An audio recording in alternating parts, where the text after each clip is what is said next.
Want to know how to unblock on TikTok app? Hello everyone, I'm Jasmine from Take My Life and today I'm going to walk you through the process of how to unblock on TikTok. It's pretty simple and quick, so let's get started with the video. Firstly, tap on the TikTok app on your screen. Now tap on the profile icon at the bottom right corner of your screen. Then tap on the hamburger icon at the top right corner of your screen. Tap on the settings and privacy option at the last. Here tap on the privacy option at the second. Likewise scroll to the bottom. At the last you can see the block account option. Tap on it. Here you can see the block accounts. Now tap on the unblock option right beside the profile.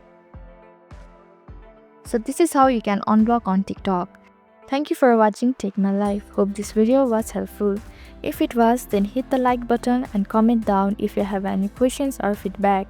Also, if you are new to our channel, please subscribe and hit the bell icon so that you don't miss our upcoming videos.